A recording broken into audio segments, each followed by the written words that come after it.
I'm gonna be showing you guys how I gained over 100,000 subscribers in 1 year as a 14-year-old. So I'm gonna be talking about how I first got into gaming and how I was able to make it a reality in less than 1 year. Then I'm gonna be telling you guys how I grew to the point I'm at right now with streaming, videos, TikTok, and everything else. Just like many of you guys, I got into gaming when I was super young, specifically 6 years old. My parents bought me and my brother our very first gaming console, which was a PS3. Keep in mind that this was around 2013. Since I was pretty young, I would just play regular Lego games, but that's not important at all. It wasn't until 2016 when my parents got an Xbox One S for me and my brother to share. I started to really like shooter games, especially Black Ops 3. I really enjoyed playing it and grinded it for an entire year. Not only did I take a lot of interest in shooter games, but I also took a lot of interest in becoming a YouTuber. Many people have dreams of becoming a YouTuber but never actually pursue it. So when Fortnite came out, I got my very own Xbox in February of 2018. As soon as I got my Xbox, I made a YouTube channel and started to post videos on it. However, since I was just starting out, I had absolutely no idea what I was doing. I was literally editing montages on my Xbox. As you can imagine, these montages got almost no views on YouTube. So I had the passion to create content, but I just didn't have the quality yet. My setup wasn't good at all for making videos. My YouTube channel didn't really progress until March of 2019 when my dad bought me a $1,000 laptop. He bought me this laptop for school. That year in school, I was taking Photoshop classes. My dad was actually the one that wanted me to take them, and he said it'd be useful in my future, and little did I know he was actually really right. Since I was taking Photoshop classes, my school gave me all the Adobe apps for completely free. So of course I decided to take advantage of this now that I had a laptop, so I could use all of these Adobe apps for my YouTube channel. I downloaded Adobe Premiere Pro and spent a long time learning all of it.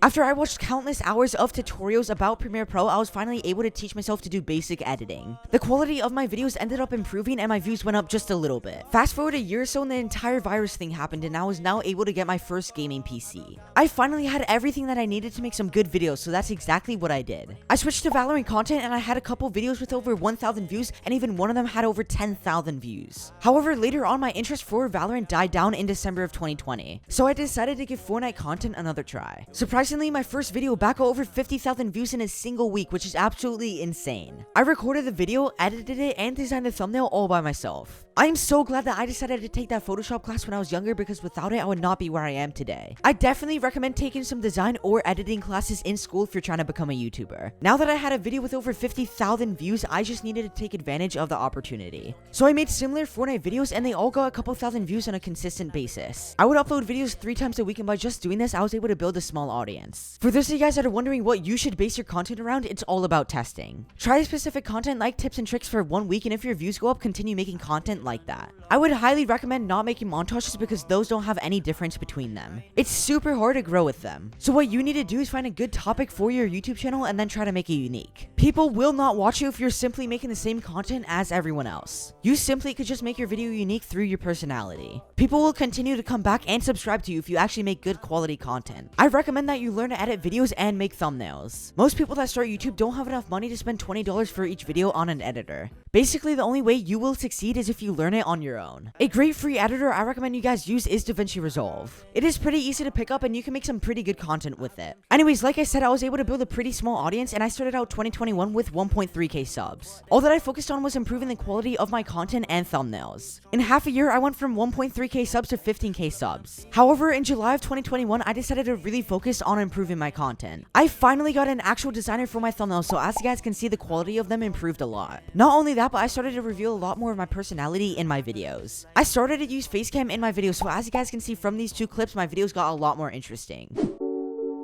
I see someone all the way down there. Oh, we missed that. Okay, so there's someone healing inside of here, I think. Yeah, okay, he's literally right in here. Dude, why is this guy running so far? Oh, there he is. Okay, perfect.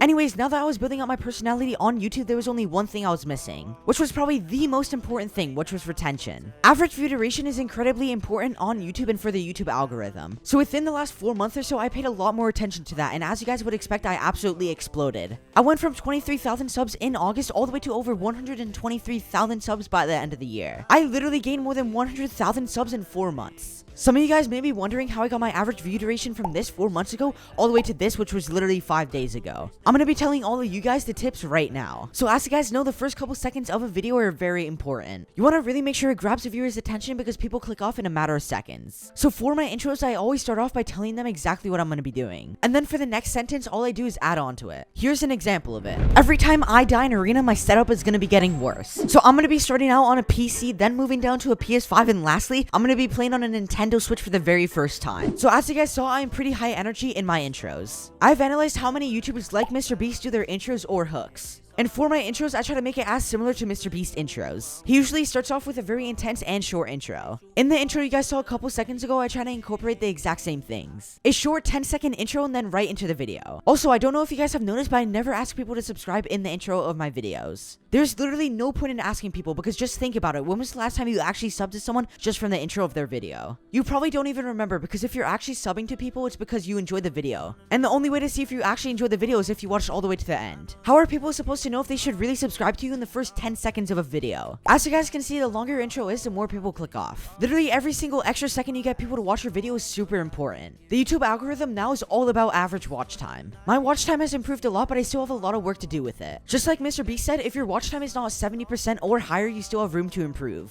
Currently, I'm uploading videos every single day, and it's super important to stay active on YouTube. A sudden 2-week break of videos is like 1 year on YouTube. By no means am I saying you have to upload every single day. It's actually better not to post videos daily when you first start out. Instead, you should be focusing on posting quality content twice a week. It's always important to post content with good quality and make sure you're happy with it. This way, the audience you're building knows what to expect from you. However, if you really want to succeed on YouTube, you have to make content that is better quality than your audience actually expects it to be. This way, they will be more interested in the video and watch it for a longer period of time. Something not so many YouTubers talk about is just how important TikTok can be. For me personally, I grew directly and only from YouTube. That's why I know a lot about YouTube, but I wish I spent more time growing on TikTok. TikTok is a pretty new platform and you can blow up overnight. You can reach huge amounts of audiences on TikTok a lot easier than on YouTube. It is by far the easiest platform to blow up on. The reason TikTok is so special is because you can transfer your TikTok audience over to YouTube or Twitch. You can get people to come from TikTok to YouTube by simply posting an interesting part of your YouTube video on TikTok. Then at the end of your TikTok video, you can put full video on YouTube.